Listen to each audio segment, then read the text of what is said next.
जैसा कि जॉन कह रहे थे अपने लाइव में क्रिस के साथ, वाकई इस समय जब हम इस रुके हुए चरण में हैं, ये बहुत जरूरी है कि हम एकजुट रहें और हम भटके नहीं, उन चीजों में न उलझें जो आपको पैसे खर्च करवाएंगी।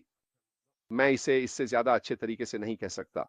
इस समय आपके सामने कुछ ऐसी चीजें आ रही होंगी जो आपको इस व्यवसाय में अपनी यात्रा से भटकाने के लिए लुभा रही हैं।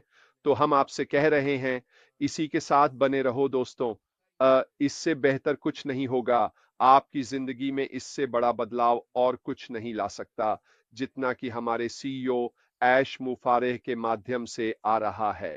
तो अगर आपको उन लोगों के कॉल आ रहे हैं जो पहले इस व्यवसाय में थे और अब आपको अपने साथ जोड़ना चाहते हैं, तो मैं बस इतना ही कह सकता हूं कि यह आपका पैसा है, आप इसके साथ जो चाहें कर सकते हैं। लेकिन अगर सब कुछ बर्बाद हो जाए और वो 2%, सोचिए क्या होगा। वे आपका पैसा लेकर दूर भाग जाएंगे और अपने हाथ मलते रहेंगे। यही हकीकत है जो शायद होने वाली है। ठीक है, इसी पर टिके रहें और आप ठीक रहेंगे। तो आज का विषय है व्यवसाय में मार्केट रिसर्च, और यह इतना महत्वपूर्ण क्यों है। um, इससे पहले कि हम मार्केट रिसर्च के विभिन्न पहलुओं और बारीकियों में जाएं, अगर आप सच में विश्लेषण करें कि मार्केट रिसर्च क्या है, तो यह आपके लिए सबसे अच्छे क्षेत्रों की पहचान करना है जहां आप अपनी मार्केटिंग कर सकते हैं। अब हमने एआई मार्केटिंग के बारे में बात की थी और यह कैसे इस क्षेत्र में क्रांति लाने वाला है। लेकिन इससे पहले कि आप यह सोचें कि आपको क्या मार्केट करना है और किस संदर्भ में मार्केट करना है, आपको वास्तव में मार्केट रिसर्च करनी चाहिए। यह आपको बहुत सारा पैसा और बहुत सारा समय बचाने वाला है, और मैं आप सभी को प्रोत्साहित करता हूं कि हम कोई भी मार्केटिंग शुरू करने से पहले मार्केट रिसर्च का उपयोग जरूर करें।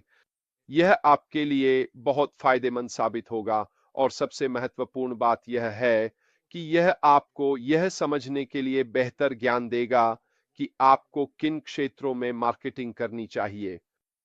तो मार्केट रिसर्च वास्तव में एक प्रक्रिया है जिसमें किसी बाजार के बारे में जानकारी इकट्ठा करना और उसका विश्लेषण करना शामिल है, जिसमें बाजार का आकार, उसमें मौजूद विशेषताएं और ग्राहकों की आवश्यकताएं शामिल हैं, ताकि व्यापारिक निर्णय लेने में सहायता मिल सके।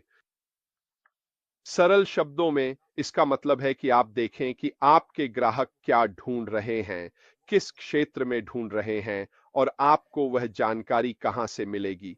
यह व्यवसायों को अपने लक्षित दर्शकों को समझने, उसमें मौजूद अवसरों की पहचान करने और प्रतिस्पर्धा का मूल्यांकन करने में मदद करता है। तो चलिए और विस्तार से देखते हैं कि मार्केट रिसर्च क्या है और इसमें क्या क्या शामिल होता है। डेटा इकट्ठा करना जाहिर तौर पर बहुत बहुत महत्वपूर्ण है। सर्वेक्षण, फोकस ग्रुप, साक्षात्कार के माध्यम से जानकारी एकत्र करना और मौजूदा डेटा का विश्लेषण करना वास्तव में वह मुख्य तरीका है जहां से आप सचमुच जानकारी पकड़ने जा रहे हैं। यह सुनिश्चित करना है कि जब आप किसी विशेष क्षेत्र में मछली पकड़ने जाएं, तो आपने जिस क्षेत्र में रिसर्च की है उसमें बिक्री की संभावना और संभावना को बढ़ा रहे हैं, यानी आप खुद को सबसे अच्छा मौका दे रहे हैं। तो सर्वेक्षण निश्चित रूप से यह जानने का शानदार तरीका है कि ग्राहक वास्तव में क्या ढूंढ रहे हैं और क्या चाहते हैं। आप इसे बहुत आसानी से अपने खुद के सोशल मीडिया पर किसी न किसी रूप में कर सकते हैं। किसी को कुछ बेचने की कोशिश करने के बजाय क्यों ना उन्हें एक सर्वे भेजें जिसमें लिखा हो, मैं एक नए व्यवसाय से जुड़ा हूं और मैं इसके संभावित क्षेत्रों का विश्लेषण कर रहा हूं। क्या आप थोड़ी सी प्रश्नावली भरने में मदद करेंगे? अब आप इसे ऑनलाइन भी बहुत ही आसानी से कर सकते हैं। आप इसे इलेक्ट्रॉनिक रूप से भी कर सकते हैं।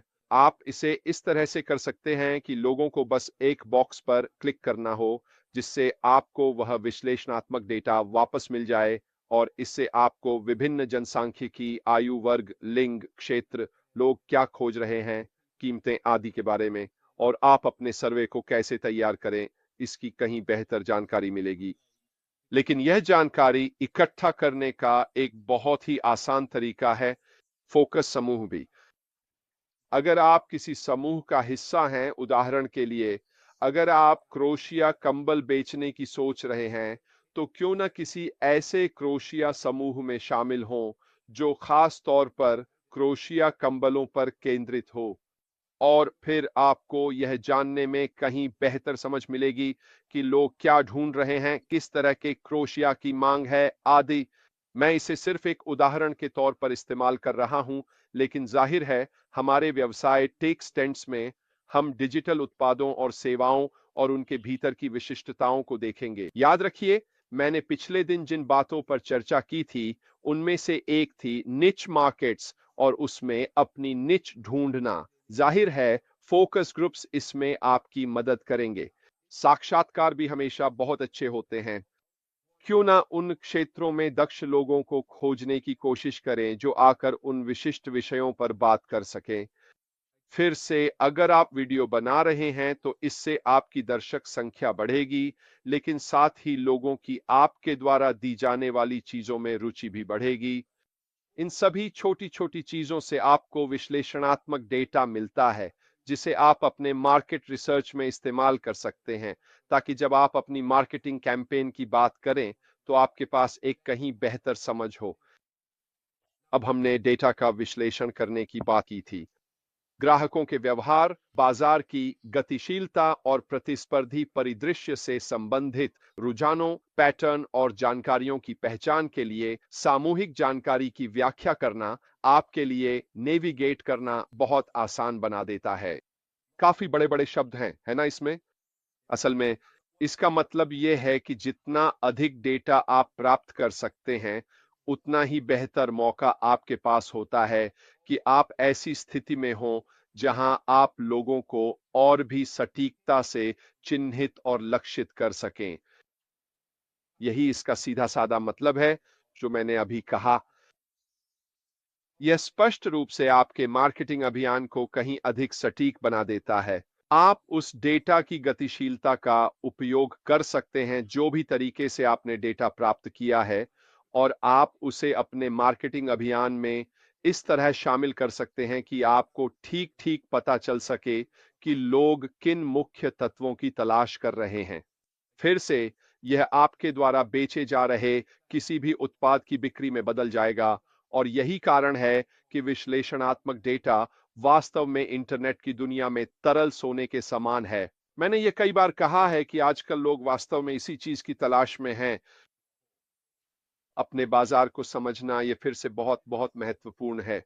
अपने बाजार के आकार, संरचना और संभावनाओं के साथ-साथ ग्राहकों की जनसांख्यिकी, पसंद और खरीदारी की आदतों के बारे में जानकारी प्राप्त करना अपने मार्केटिंग अभियान शुरू करने से पहले वास्तव में बहुत जरूरी है। ठीक है? अपने मार्केटिंग अभियान शुरू करने से पहले वह शोध जरूर कर लें। इसी जानकारी का आप अपने अभियान की भाषा और उसकी रूपरेखा में उपयोग कर सकते हैं।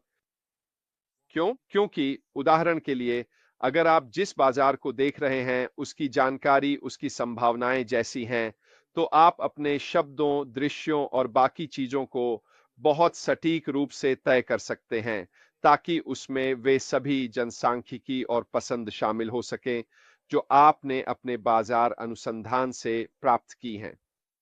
अवसरों की पहचान भी उसी बाजार अनुसंधान में सामने आएगी। आपको ऐसी चीजों के बारे में प्रतिक्रिया मिलेगी जिनके बारे में आपने कभी सोचा भी नहीं होगा, और इससे आपको उस बाजार में ऐसी अपूर्ण आवश्यकताओं या खाली जगहों का पता चलेगा जिन्हें आपका व्यवसाय अपने उत्पादों या सेवाओं के माध्यम से भर सकता है। उदाहरण के लिए, अगर आप एक सर्वेक्षण करते हैं जिसमें लोगों से पूछा जाता है कि वे डिजिटल सेवाओं के मामले में क्या ढूंढ रहे हैं या क्या देख रहे हैं, तो वे ऐसी बातें बता सकते हैं जिनके बारे में आपने कभी सोचा भी नहीं होगा। लेकिन वे ऐसी बातें भी कह सकते हैं, उदाहरण के लिए, जो आपकी दुकान में उपलब्ध ही नहीं है, जिन्हें वे खरीदना चाहते हैं।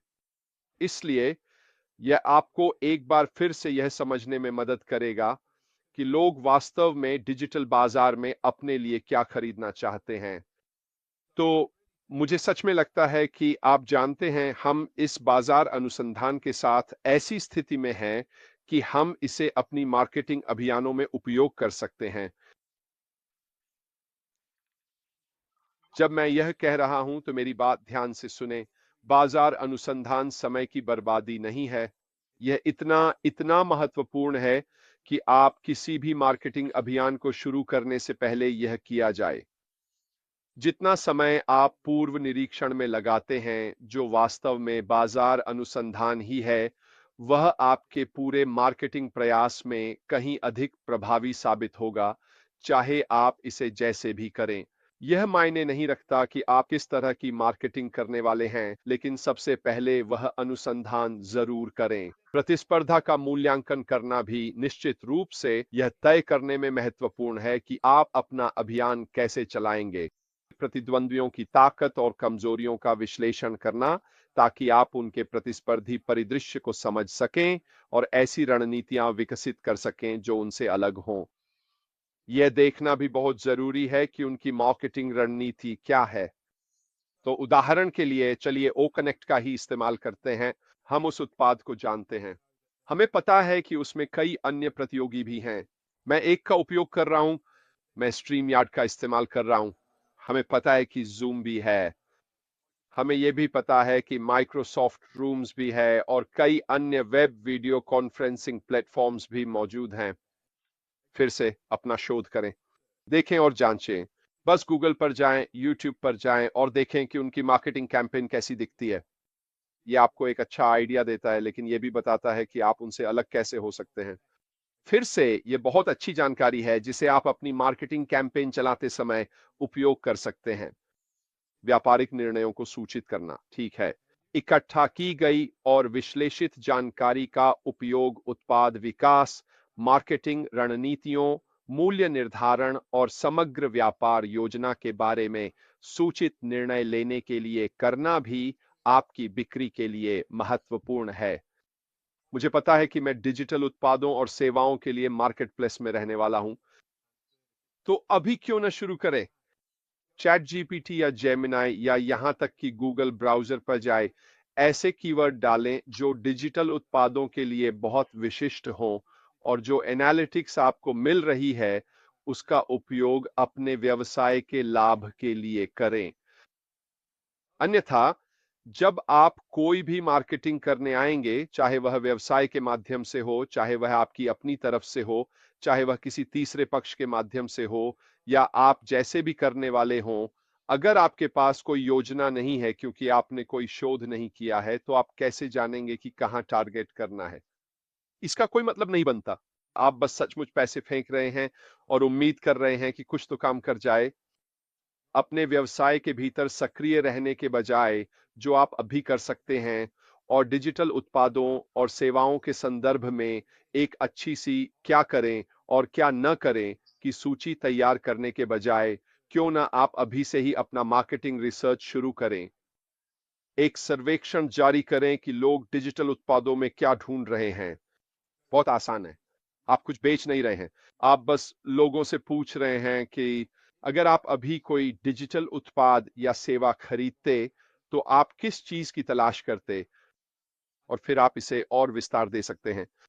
अगर आप कोई खरीदते तो आप इसकी कितनी कीमत लगाते, आप इसे कितने समय तक रखना चाहेंगे, 1 महीने के लिए या सब्सक्रिप्शन के तौर पर, या एक बार में खरीदना चाहेंगे। इन सभी तरह की बातें आपकी मदद करेंगी और आप उस सर्वेक्षण सूची को और भी बढ़ा सकते हैं, ठीक है, ताकि जब आप अपना रिसर्च कर रहे हों तो आपके दिमाग में आने वाली हर तरह की बात उसमें शामिल हो सके, ठीक है। ये सब पूरी तरह से समझ में आता है और वास्तव में यह एक तार्किक योजना बनाना है, ठीक है। यह एक कार्य योजना है कि आप अपना व्यवसाय कैसे शुरू करें ताकि आप अपनी पूरी क्षमता के साथ उसे आगे बढ़ा सकें और पैसे की बर्बादी ना हो। मेरे लिए मार्केट रिसर्च मेरी प्राथमिकता में सबसे ऊपर है। यह वह चीज है जो मैं अभी कर रहा हूं। यह वह चीज है जिसकी मैं अभी रिसर्च कर रहा हूं ताकि मुझे उस बाजार की बेहतर समझ हो सके जिसमें मैं जाने वाला हूं। आप जानते हैं कि हम डिजिटल उत्पादों और सेवाओं के बाजार में होने वाले हैं, ठीक है। यही है जो हम करने वाले हैं। हाँ, इसमें भौतिक चीजें भी होंगी। हाँ, इसमें ऐसी चीज़ें भी होंगी जिनके बारे में हमें अभी पता नहीं है, लेकिन हमें ये ज़रूर पता है कि इसमें डिजिटल उत्पाद और सेवाएँ होंगी। तो क्यों ना आप अभी से ही अपने मार्केट रिसर्च की यात्रा शुरू करें, जब तक हम आपको करने के लिए कुछ दे रहे हैं। यह आपके लिए बहुत-बहुत फ़ायदेमंद साबित होगा, जब हम अगले चरण में जाएँगे और तब आप वह सारा डेटा इस्तेमाल कर सकते हैं, जो आपने अभी सक्रिय रहते हुए इकट्ठा किया है, ताकि मार्केटिंग के लिहाज से आपको सबसे बेहतरीन शुरुआत मिल सके। और क्योंकि आपको दूसरों से थोड़ा ज़्यादा पता है, तो सोचिए क्या होगा, ये आपको प्रतियोगिता में आगे कर देगा। खैर दोस्तों, आज के लिए मेरी तरफ से बस इतना ही।